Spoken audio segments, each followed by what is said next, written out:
Hi, Dennis Young here. This is start of series two. We've done a couple here for this new series, and this is the first two-parter. And I'm very happy to have back Mark Dann, who has done over 10,000 recordings he's engineered and numerous records, and it's just what an amazing career. Mark, glad to have you back. Good to be back. I Good. don't actually So, know the number of how many recordings I've done, but well, that's an estimate, right? could be more, could be less. But it's It's up there. yeah, it's crazy. So let's talk a little about the 1990s. What kind of music were you doing? More into rock and funk at that point? Records? All different things. I still was working with a lot of songwriters, but in 1990, I took out a 10-year lease on a commercial space in Tribeca and built a recording studio in it. And I ended up being there for 31 and a half years. Uh, Okay. uh, and once I did that, along with the need to make a higher rent and stuff like that, I felt the need to try and run it 24 hours a day. Um, so I started doing a lot of other kinds of music, as well as getting other engineers to come in and other producers to use the room. The American dream of making money while you're sleeping. Right.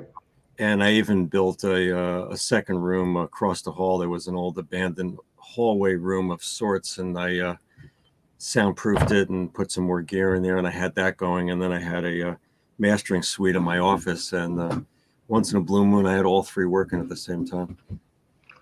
And you have a whole. Do you still use analog tape for a lot of your artists that you record? No, no. I did. I mean, I grew up on analog tape, and in 1990, I acquired a 2-inch 24-track machine, which was the world standard at the time for recording music, and used that for many, many, many years. So I have what I would describe as a legitimate background in analog tape and large format recording. But I don't use it anymore at all. I don't miss it. I'm I'm I think a lot of people my age have a different perspective on it than a lot of the younger people do. Right. I see a lot of younger people coming up who have what I like to call as a misguided romanticism about analog. Okay. Uh, uh, if you have really great analog gear, you can make great recordings. If you have really great digital gear, you can make really great, digital recordings. A lot of the early days of digital recording, the gear was not that good, and maybe more important than that, the people who were using it were not that good because they were mostly the home crowd who were not full-time professionals, whereas the full-time professionals were still firmly entrenched in 2-inch 24-track analog tape. So one of the reasons they got better results is they were just more qualified to make better sounding recordings. But if you put the two formats side by side, as I did throughout the 90s, uh, Right. it really came more down to what kind of sound is the person making that you have a mic in front of. What are your mics like? Right. What's your signal path like? And of course, maybe the most important, all, what kind of decision making are you making as you're recording people? I like Right. to say that all auto mechanics have the same tools, all carpenters have the same tools, but you get very different results based on the skill and experience. So I don't miss analog tape at all, and the truth be told, none of my clients would ever want to give up editing and go back to it. There still are some people who are using analog tape, and I don't want to really uh, say that I think they're making a mistake or something, but I would never go back, and I think a lot of people my age who've been in the business for a long time feel the same way. I think it's some of the microphones you use also make a big difference, right? For singing, is that crucial? I'm sure. Absolutely, the weakest link in anybody's recording studio, especially the home recording studio guys, is the microphone, because all the interfaces are basically good enough, all the computers are basically good enough, all the software is basically good enough. The weak link, aside from skill set, of course, is the microphone. During the pandemic, well, let me preface that by saying I've been teaching home recording for about 20 years in various songwriting camps. Uh, and it's a subject that I take to heart because I had a home studio before the term existed. So during the pandemic, I got a lot of people up to speed on getting their setups going, learning how to use it, as well as acquiring some gear. And the number one thing I stressed for people was to get a really good microphone. I'm sure, yeah. I have Garbage in, garbage a out. Which ones do you recommend to people out there that are just getting involved in music now and recording, home recording? Do you have any suggestions on what mics? Well, there's two considerations. The first one, of course, is money. The second one is whether or not you think something you record at home might actually have some legs and be able to be mixed, by somebody else. Home recording, I think, is really about how would I put it? It's really about archiving something you already know how to do, which is performance. So if you can learn to do Facebook or drive a car or whatever, you can learn how to record yourself, because all you're really doing is taking a snapshot of your own performance. And if you can learn to do a dozen things, like how to open your software Right, and name a file and record, enable a track, and of course understand that you got to plug the mic into the interface and the interface into the computer, and you have to set the recording level so that you're right. not too high or not too low. If you can learn how to do a handful of things, you can record yourself. Learning how to mix it and turn it into something that sounds good, that's a lifelong skill, like learning how to sing and play and write. I'm And sure it is. not everybody has the aptitude for that, nor do I think a lot of artists should fall down that rabbit hole, because it's going to take time away from their art. It's not something I recommend people do. I do know some people who've gotten really good at it. I mixed an Irish album for a guy. He lives out in Pennsylvania. He recorded all the instruments himself. His tracks sounded amazing. Wow. Mixes came out really great. He did it all himself. There are other people who there was one person, I think I was on the phone with this person for over half an hour just trying to get them to send me the session that they recorded in GarageBand on their computer. So there's different levels of No. aptitude. So there's that. As far as a mic goes, uh, probably the standard microphone in recording studios for the past 50 years is a Neumann U87. It's about a $3,500 mic. Right. Very few people would be willing to spend that kind of money on a microphone, but there is a guy named John Peluso. I think he's in Virginia. He has spent decades servicing microphones for major recording studios, and he knows every component in them, and he's been able to reproduce that No. microphone. It's called the Peluso P87. I have a couple of them. I like them enough that I sold my 3 real U87s, and Wow. I convinced 19 people to buy those during the pandemic.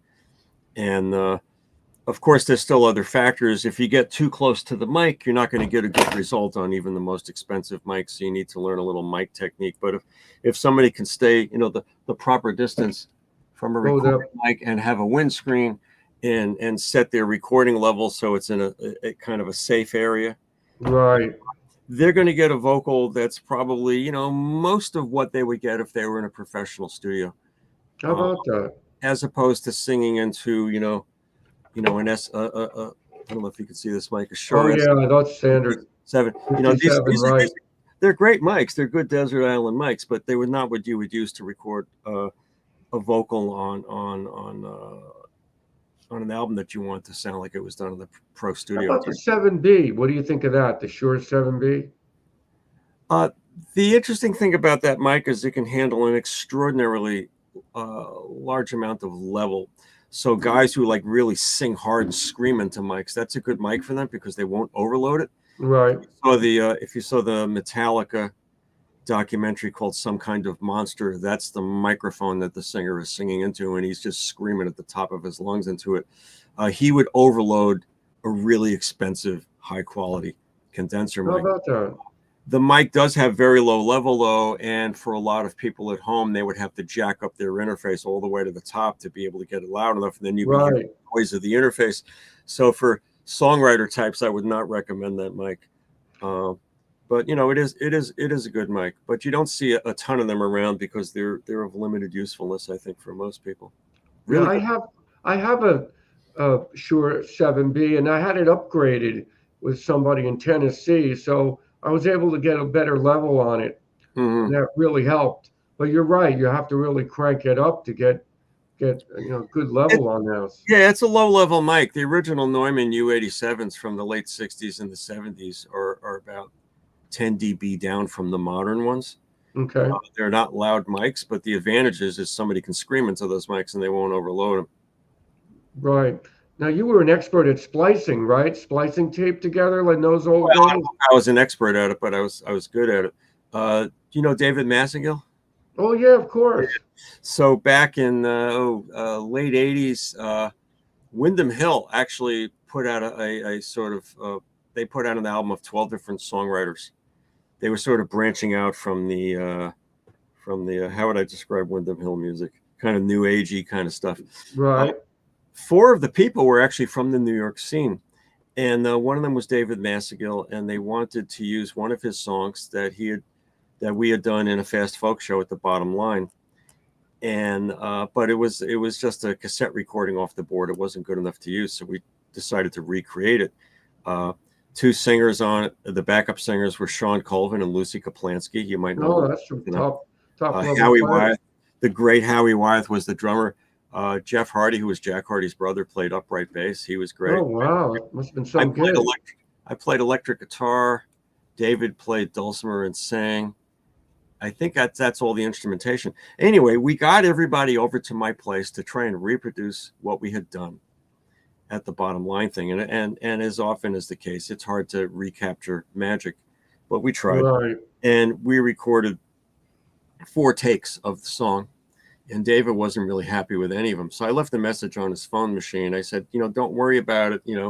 Why don't you listen to all 4 of them? And if you decide, that take 3 is pretty good, but the ending's no good, but the ending on take 4 is good, I could splice the ending and I could do a little bit of work like that. He kind of ran with that idea and he left me a phone message that had 12 edits on it. He wanted Oh 12 my gosh. 4 takes, which, Hmm. nowadays on a computer, you wouldn't bat an eyelash at that, but it's just Right. 12 more it's just 12 more possibilities that you're going to screw something up. But Right. Of nevertheless, course. I did this, razor blade on a splicing block. So yeah, everybody who worked with tape back in those days, had some degree of ability to, take a razor blade out and cut it and rock the tape back over the heads and find the right spot. And I was probably as good at it as most people who were, reasonably proficient. There were guys, of course, who did nothing but edit tape all day. I wouldn't say I was as good as those guys, but I could do it without ruining it. Yeah. I remember reading a story about Eddie Olford, and they were close to the edge when they were recording that. Somebody threw out the first piece of tape. A cleaning lady threw out the piece of tape to the first part of the song, and luckily they got it, and then he spliced it back in, and the rest is history. But yeah, that was a real art back then. Yeah, there's the first Stephen Stills solo album has a remake of the Buffalo Springfield song Bluebird. I think it's called Bluebird. I think it's called Bluebird. Anyway, it might be the last song on one of the sides. And toward the end of the song, there's an abrupt splice that's really awful. Oh They boy, I can must hear have that. either lost the end of the recording, or they had a bad end and went back in another day and re-recorded it. And even as a teenager, it turned my head when I heard it. I thought, wow, that's a bad splice. Oh my gosh! And they put it on the record. They just Yeah. didn't care, right? It was just on there. Well, I can't tell you what their reason was. It might have been their best option. That's usually what happens. As opposed to nowadays, it's amazing what you can get away with now. I work with a guy up here named Brad Cole. He's a singer-songwriter. We've had a band for a few years. And we were doing a video shoot in my studio one day with the whole band playing live with, well, long story short, there was a mishap and the vocal track did not get recorded on the take that we actually used. Hmm. But I did have vocal performances of him from takes we didn't use. So I was able to actually, in Pro Tools, I was able to take the vocal performance from a previous take, drag it over to the current take. Of course, it didn't Wow. line up. And of Right. course, it wouldn't have lined up with the video. And we didn't play to a click. Nothing was in time. And even if we had played to a click, the timing wouldn't have been tight enough. But using tools in Pro Tools, a feature called Elastic Audio, I was able to take the old vocal and line it up with the vocal leakage on the Wow, drum, that's great. visually line it up, and then listen to it, and then watch the Right. video, make sure it was right. And then with another piece of software, I was able to get rid of the vocal leakage on the drum mics of the vocal from the performance that we did use, but that we didn't have audio of. Does that make sense? No, that's pretty complicated what they had to do, but you pulled it off. That's Oh, the it's what main I did. thing. Yeah, you can get away with almost anything now. In the early '90s, when I first was using 2-inch tape, there was a guy named Richard Meyer who was involved in the fast folk scene. He later became editor of the magazine after Jack decided to stop doing it for a while. He built theater scenery as his day job, and occasionally he would do little construction jobs for people in the scene to help them out. And he did a little barter with a engineer producer guy named David Seitz out on Long Island, and David returned the favor by recording him playing and singing guitar live on some of his songs. And he decided he wanted to use one of those on an album that we were working on together. How about that? It was a love song set against the sinking of the Titanic. He was a bit ahead of his time. Wow, that's something. And he had a line in the song that said, "On that moonlit night." But as it turns out, there was a new moon the night that Titanic sank. It was not a moonlit night, and he knew he had to change it. But it was recorded direct to a stereo DAT tape. There was no separate vocal track. Oh, wow. How about So we that? transferred the DAT tape onto 2 tracks of the 2-inch 24 track, and then I set him up with some mics in the next room, and we practiced him singing and playing along with it, singing the right lyric, and at precisely the right moment, I switched them. And it took quite a while to get the combination of him getting the performance that he wanted and me getting the technical part right. Something that would be kind of child's play now. Right, of course. So, and of course, after we succeeded at doing that, he told me he wanted to change the lyric in another spot of the song. So I've kind of come to the modern recording age, having been swinging, 3 I mean, bats. you had some challenges, right? But I think the worst is when a whole band is in the studio with an engineer doing a mix, and everybody's trying to figure, oh, I want that louder, I want that louder. That could be quite a distraction, I think. Does that happen often? Do you have Well, very people? often people want themselves louder because they're used to hearing themselves louder. One time in the New York studio when we were, working with tape, there was a guy out playing in the main room with a Marshall amp, with a 412 cabinet, like a Right, big right, stage rig, the kind of thing you drag off the CBGBs or something. And he comes into the control room and he's listening to the playback and he says, "Well, that's not really what my guitar sounded like out there." And my response was, "Well, if I put a Marshall 412 cabinet on top of my right. console, then it would sound like Sure, it." So guitar players tend to want themselves louder. Drummers are of used to course. Right. hitting drums right in front of their head. Ideally, it needs to sound like a record, because nobody is ever going to hear it the way you did. They're only going to hear it the way they hear other records, and it needs to be presented to them in a way that makes sense.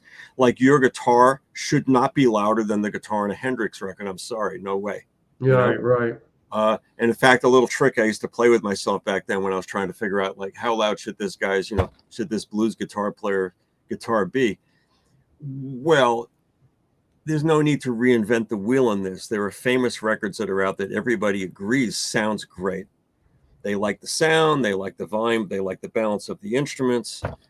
Copy that. Right, right. Well, that's what's hard. I mean, especially getting it right like that with a lot of musicians, especially in the room. Do you have that where you just do the mixes by yourself, or do you have the whole band in with you when you do these, or how do you do it at your studio? Well, back in the days of tape, sessions were like pretty much always attended. Right. Because once you ran a mix, it was very difficult to go back and revisit it. Because once you pulled the faders down and you pulled That's right. That's right. That was it. it's like Took I you don't know, hours to set it up again. you can see I got all this gear here with knobs on it. Right, right. You can they used to have what were called recall sheets, which were basically graphic printouts of the front panel of every piece of gear, and you would sit there and you'd mark off all the settings.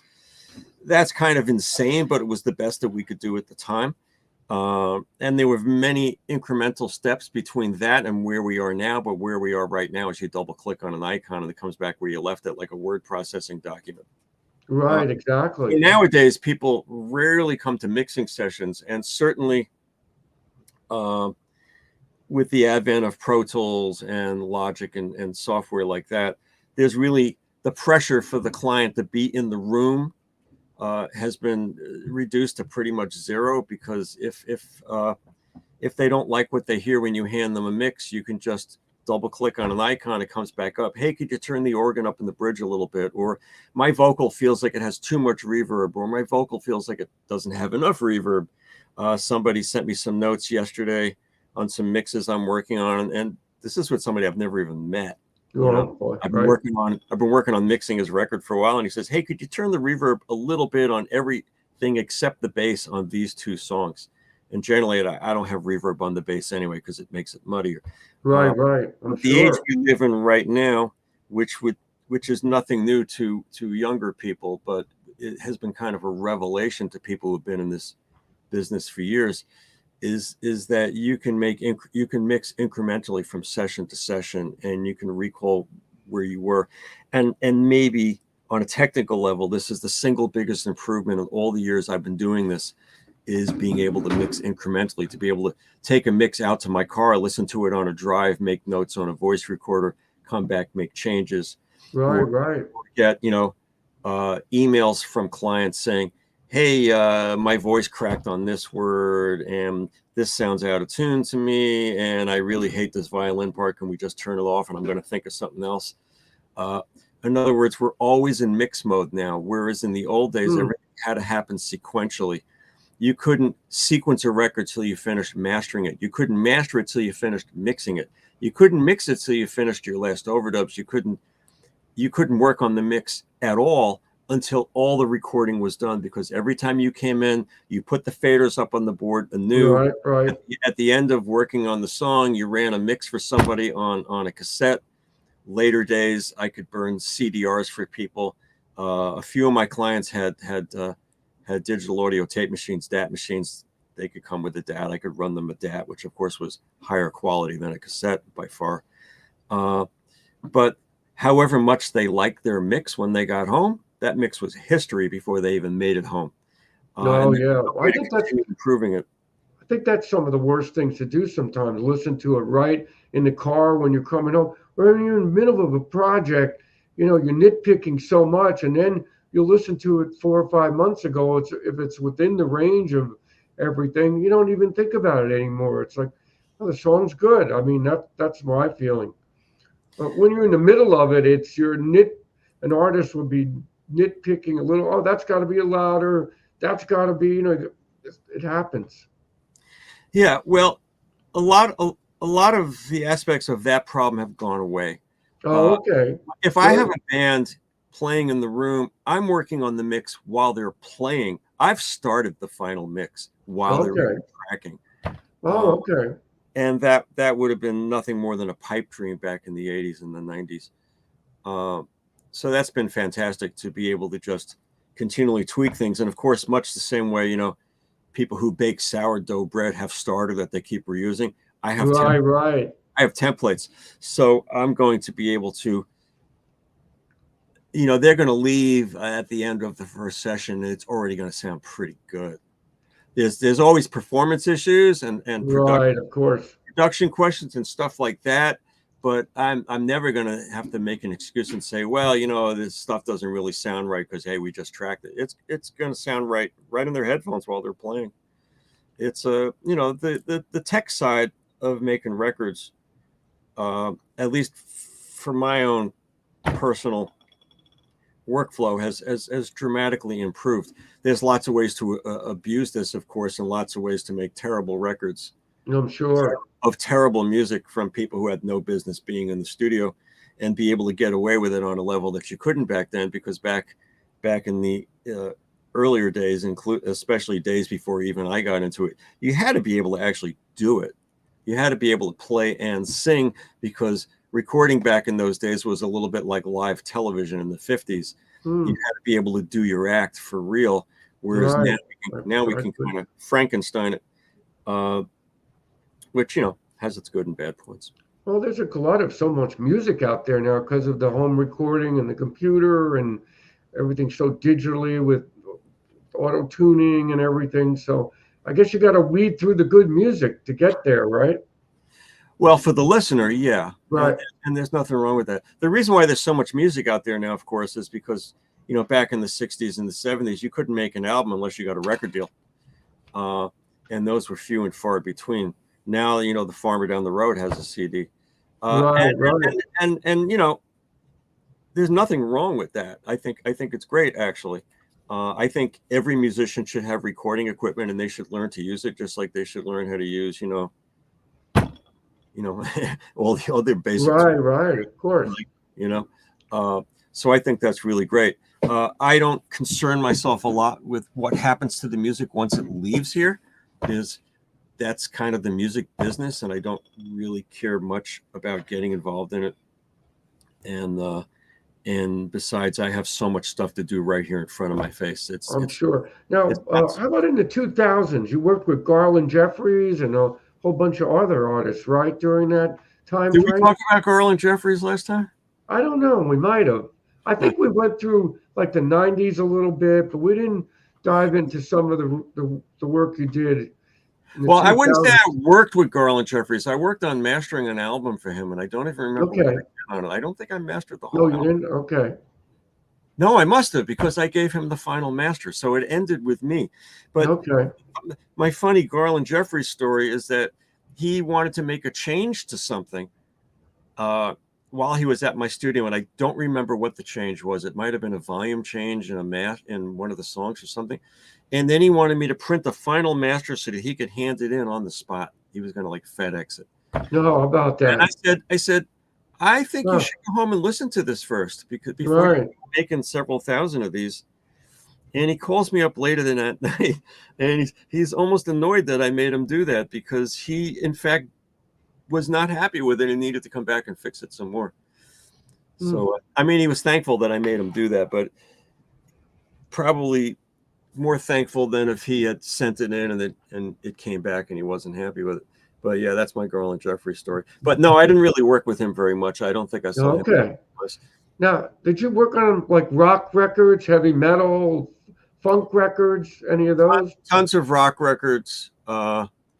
Metal, no, I never really. When you're in the recording business, and you have a reputation for doing certain things, you tend to get more of that. And when Right. you have I'm sure. satisfied clients in certain genres, they send their friends to you, and their friends are probably doing the same kind of music. I I never hooked into the metal scene either, as an engineer producer guy or as a musician. That's not to say I haven't played my share of extraordinarily loud gigs or mixed music like that, but it hasn't been a focus. My focus really has been working with songwriters more than anything else, and songwriters sometimes have pretty cranking rock bands. They're Okay. not folkies with acoustic guitars, and I suppose most music, the music does come from a songwriter to begin with. That's true. But yeah, I've done a ton of that stuff. When I open what I would describe as a commercial space in the spring of 1990, as I mentioned earlier, I felt the need to Right. keep it running all the time. Uh, I was suddenly paying very large rent, and in fact, it took me probably the first year or two. It probably took me 3 weeks every month just to make my rent. You know, Hmm. so I felt the need to get not only work around the clock myself as much as I can, but to get other engineers as my clients and other producers as my clients, and have them use the room. Right. Um, Hmm. that went all through the 90s. My studio was down near the Trade Center. So when 9/11 happened, my wife and I and our kids Wow. Oh, decided to move. Our windows were actually rattling when the buildings came down. wow. That's Yeah. intense. Yeah. Holy So smoke. I thought I should get my family out of harm's way. And we moved up to Woodstock, New York, where we are now. You And right? but I continued going down to the city every Tuesday afternoon and staying through Thursday night late, and kind of doing like the fireman 72-hour shift of just working around the clock. Wow. And at that point, things kind of changed. And fortunately, the technology had changed that allowed me to do that, because if that had happened in the 90s, I could not have built another studio up here without another 2-inch 24-track machine and large console. My console down in New York had 84 faders on it. That's how big it was. Holy smoke! Yeah, Wow, it that's really impressed people. Although in the later years, I just used 2 of them for stereo playback off of Pro Tools, which was kind of humorous if you think about it. Uh, but something. at around the time of 9/11, I had been slowly switching over to using Pro Tools as my main system, even though I had had Pro Tools and the ancestors of Pro Tools, Sound Tools and Sound Designer software. I had had that stuff in the early 90s. I got into computers earlier than most people that I knew, certainly in the music business. I would have engineers come to my studio in the early 90s where I was running the automation on my console off a Wow, that's really Macintosh something. computer, That's with a innovative. mouse. And they would look at the mouse and they would be like, "What's this?" That's how far I'm back, sure. you know. It really kind of irked some of the engineers to have to learn how to use a mouse because they weren't using it at home yet. Uh, but anyway, around the time that I moved up here, I was able to just get a second Pro Tool system and duplicate a lot of my gear, kind of like Noah's Ark, 2x2. Uh, Right. and it enabled me to work half a week down there and half a week up here, and move the projects back and forth on an external hard drive. And I did that for the next 20 years until COVID kind of eliminated my need for the studio down in New York. Now I'm just up here. Now, I'd like to hear how when you started mastering records, because you did a great job on the record, the single you did for us, putting up the lingo. It's just really well done. When did that begin? When did you start doing mastering of Well, recordings? thanks for the compliment. Sure, you did a great job. I'm not sure I remember. Uh, Down in New York, like I said, there was the pressure, and this is a very New York thing, of course, to work all the time and try and keep yourself afloat, because New York is a very expensive place to be, certainly for rent. Uh, so I set up another computer system in my office and did a bunch of sound treatment and got some more gear in there and started mastering records that I had mixed. And mastering Okay. in its most basic definition is taking a collection of songs and just making sure that they really fit together. For example, when you master an individual song, you're balancing the vocal and the instruments that are the backdrop, um, vocals, the soul, make sure the solo is at the right level and how much reverb and how much low end. Uh, you just kind of mix an individual song. If you have 12 songs on a record, each of these 12 songs ends up being mixed in its own little microcosm, so to speak. And they're all going to come out a little different, maybe more different than they should be to actually Right. fit a record together. You certainly don't want to have the listener having to reach for a volume control in between songs. And you don't want the listener to come away with uh, thinking like, your average listener, of course, probably wouldn't be as technically inclined to explain it in a technical way that I would. But you don't want to have certain songs where the vocals kind of right and other songs where the vocals are a little too quiet, or some Right. songs where Okay. the bass is overbearing, and on other songs you can't hear the bass at all. So there can be a real inconsistency in the mixes, and mastering is sort of a last attempt to kind of rope all this in. And it's kind of like mixing an album as opposed to mixing an individual song. Well, and I feel that there's still artists that make a record with songs that work together, I'm sure, but a lot of the listeners out there are just some of them on their phone or just going through songs randomly, Mm-hmm. Well, like on there's also in Spotify the or something. well, let me take that to the next level. The getting a collection of songs to sound like they fit together coherently, sonically, uh, but also to make sure that collection fits in with other collections, other albums in that genre. So, for Okay. example, if you were mixing hip hop, you need to reach a certain target level. You'd need to have the kick drum and the bass and the low end fit a certain way. If you were mixing reggae, they're going to prioritize low end over volume. If you're mixing alternative rock, they're going to prioritize volume over low end. So you do need to try and get the record to sound like it belongs with those other records. Like if you imagine that it was going to be played on a radio station that plays those records, it's got to sound like it belongs, right? So mastering is also about trying to aim it towards a commercial target that kind of fits. Singer-songwriter records and country records have the loudest vocals. Of course. The music, dance records and alternative rock records have the lowest vocals. In dance records, you don't want to kill people on the dance floor with the singer. That's true. You're right. You want the beat to and alternative rock records, there's always this feeling that the singer is just struggling to get up above the band. That's and right. The drums are just full out there. You're right. The guitar, everything. So again, mastering is about taking a collection of the songs that you have and getting them to fit together, but then also taking that as a collection and getting the collection to fit against the bigger backdrop of what you're competing against. See, I never thought of it that way, that you're trying to also master with the genre and where it's going to be played, and you get an idea, and I'm sure the artist does, and the band, where they want to go with this, especially if they're signed to a label that they hope to be on commercial radio. Mm-hmm. So I'll give you another facet of this.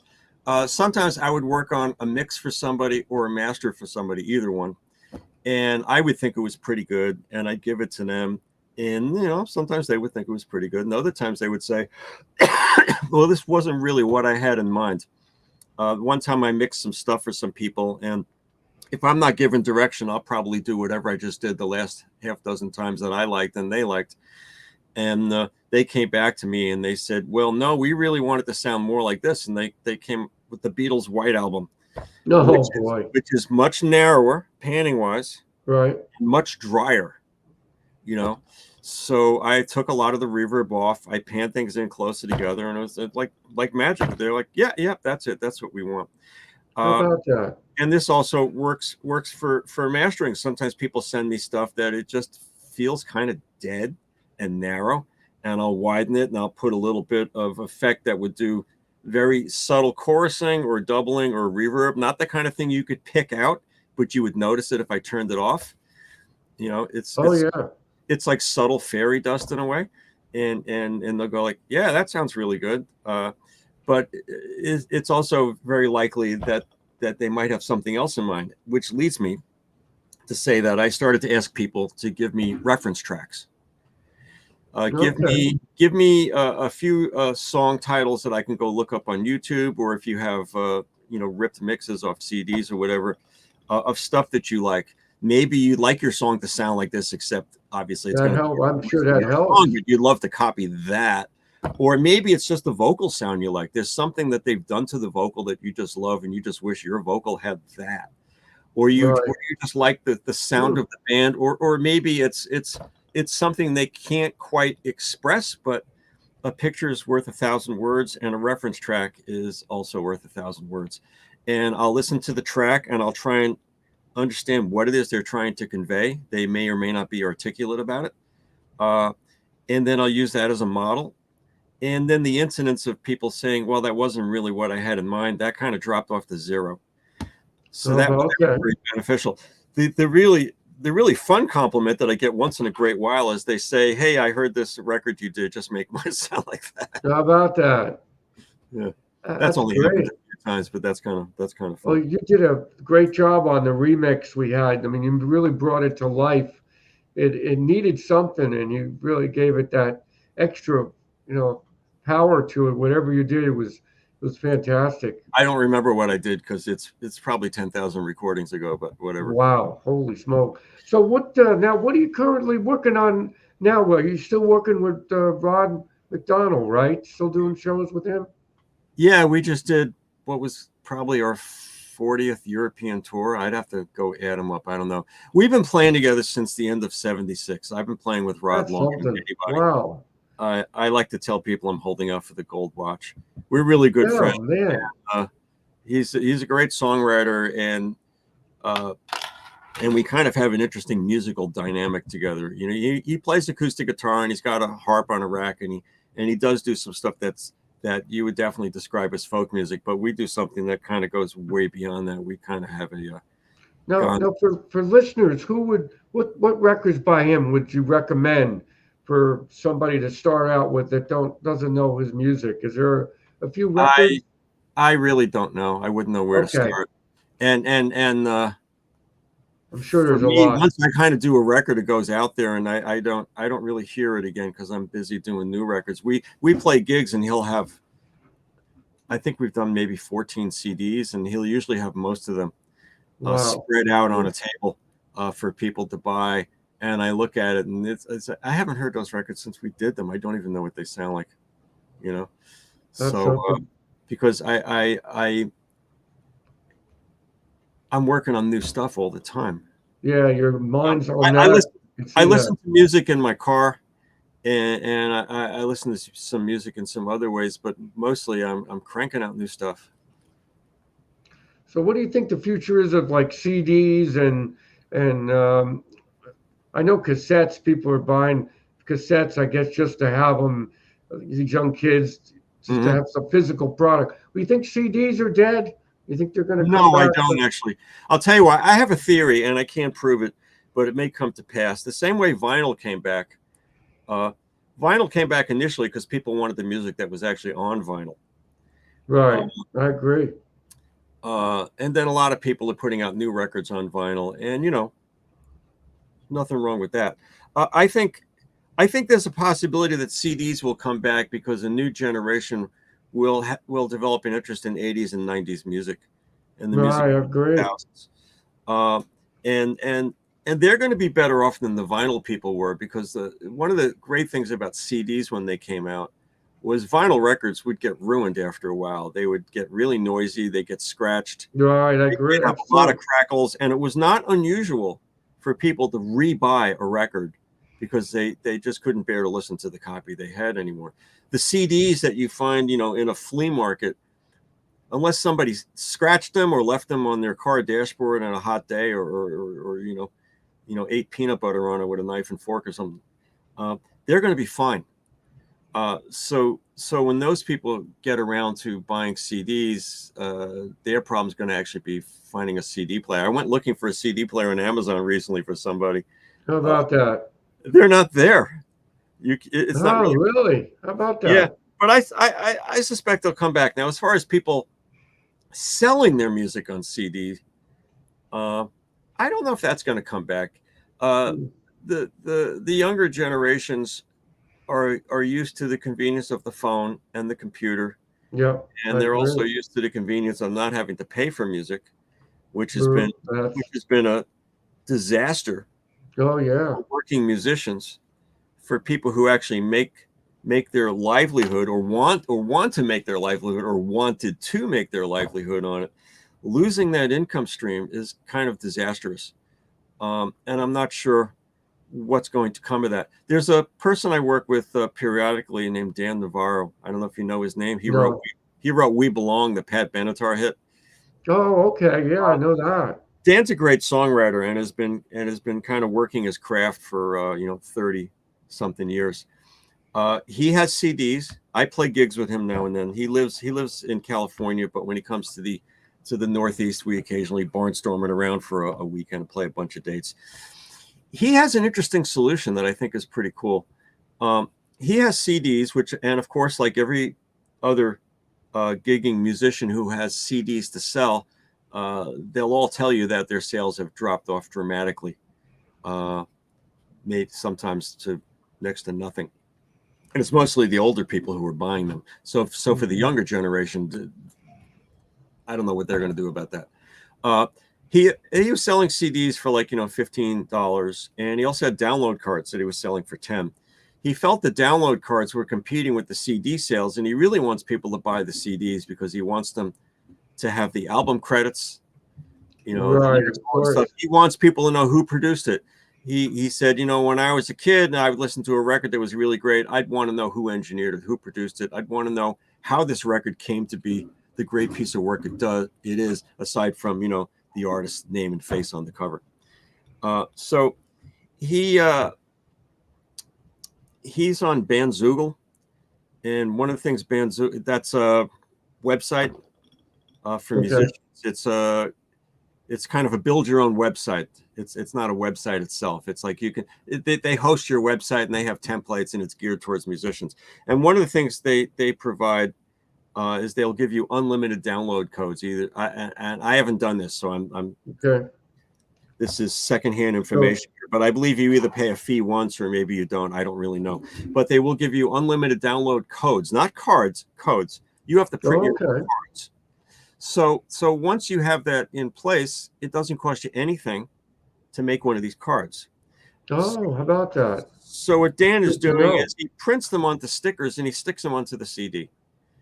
And his basic rap is buy the CD, even if you can't play it, you'll get the music no matter what.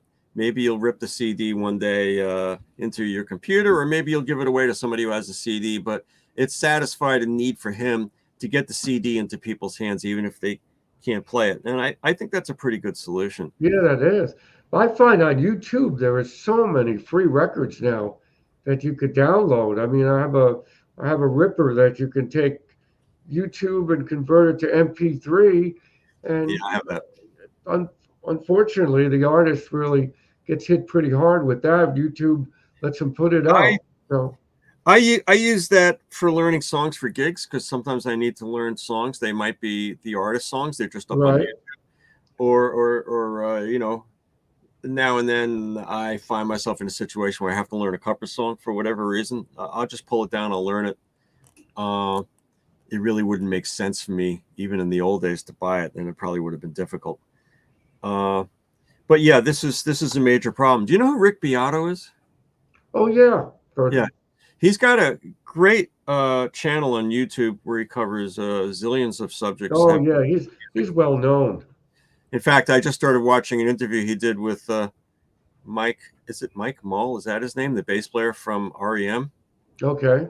Oh, just fascinating to learn the history of these guys. Oh yeah, and he gets like the major guys. I mean, he's getting top He, notch. he did a review of Joni Mitchell's song Hajira. He spent like 16 minutes going into what a great song it is, you know, lyrically, musically, all of this and all of He's that. really something. And he got a phone call from Joni Mitchell's assistant saying, you know, hey, Joni watched it and loved it and wants to have dinner with you. Oh, how about that? Wow. So That's anyway, something. he did one recently on the death of the CD and what a disaster it's been for working musicians, and how that was one of the things that really kind of ruined the music business in a certain way, Hmm. uh, because not being able to monetize your music is you know, it's a terrible thing. That's I think the key too. I guess you have to sell them at gigs. That's another important thing to sell physical product. I think if you're going to put out a CD these days or record. Well, I know a lot of guys, mainly songwriting guys, who are touring solo or maybe with one or two other people, and they told me that CD sales were half their income at a gig. It How basically about told them that? what they were going to get paid, and now their CD sales are at best half what they were, Hmm.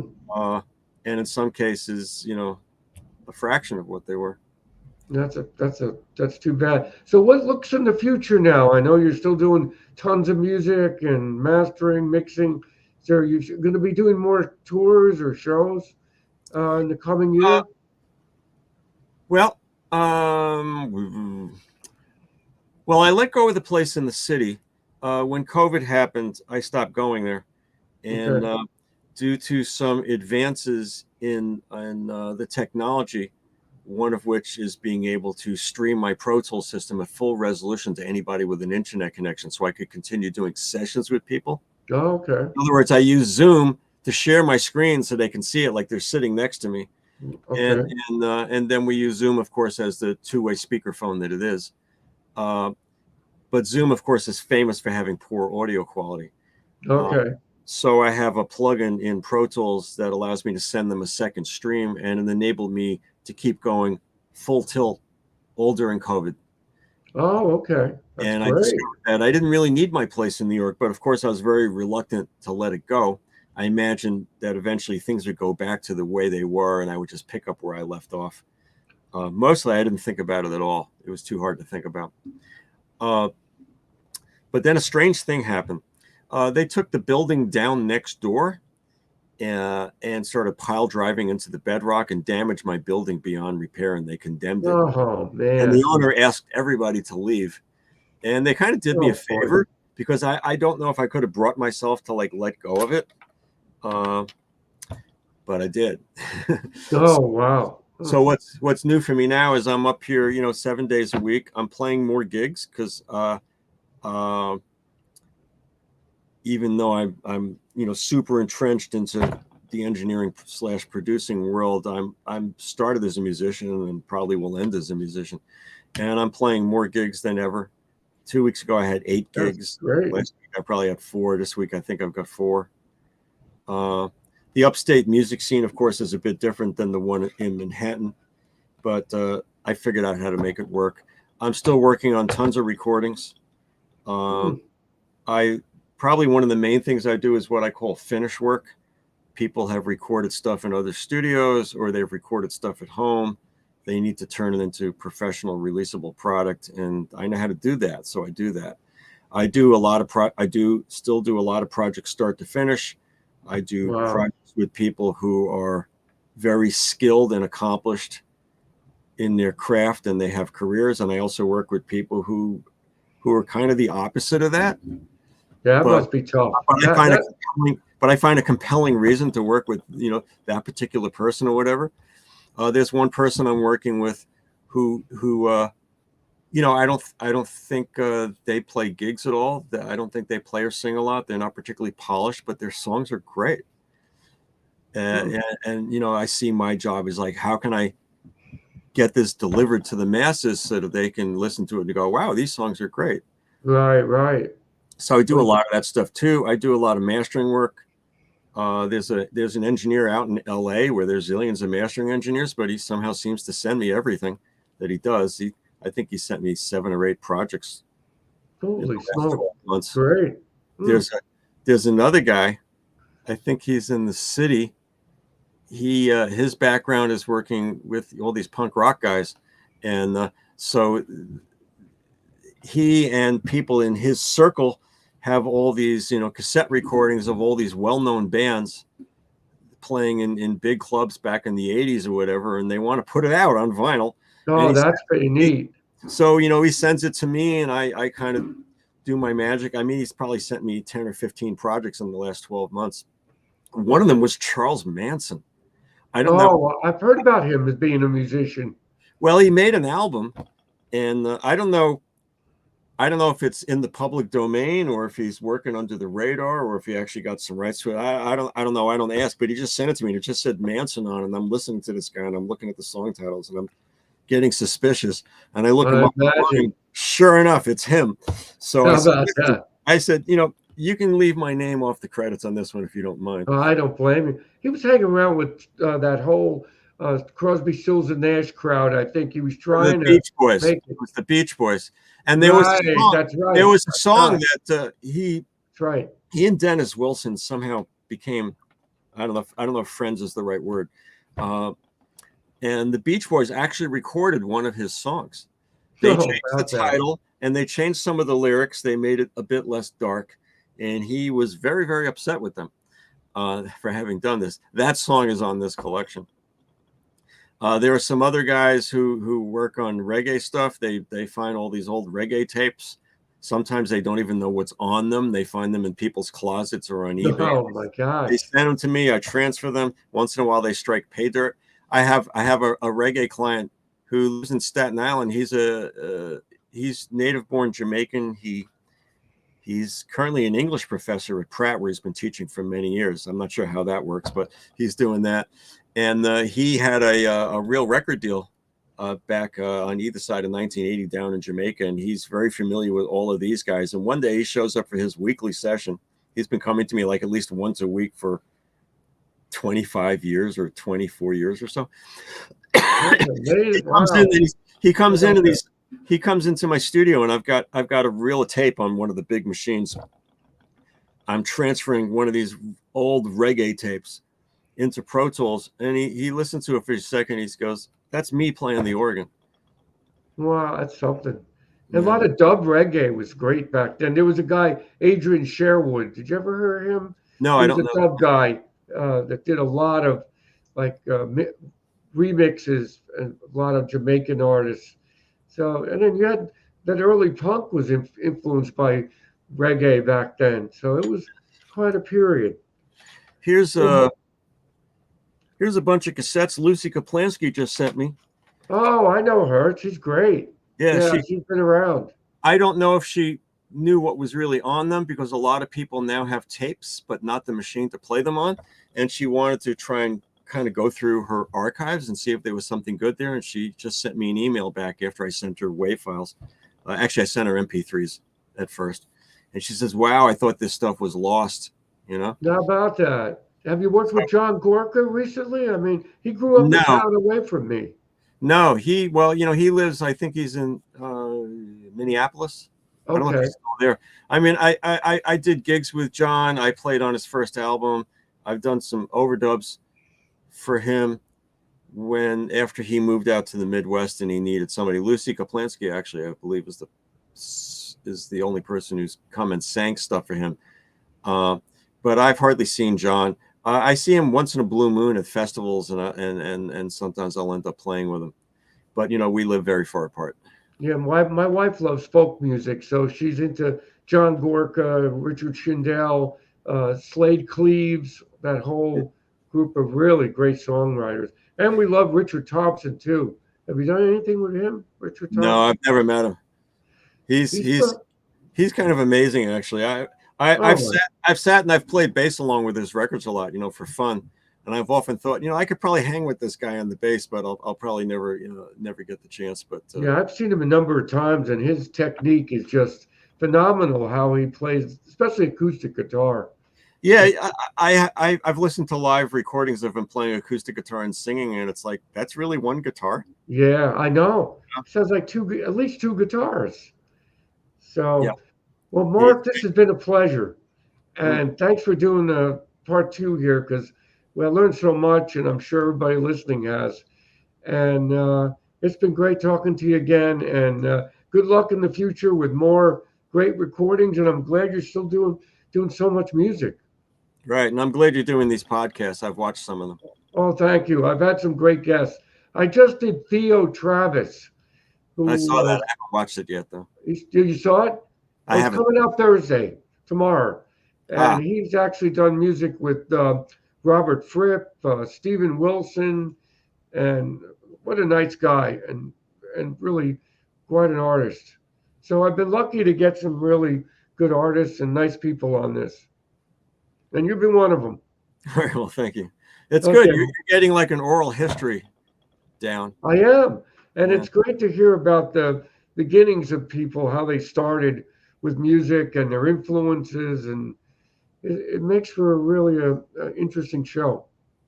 all right. Thank you.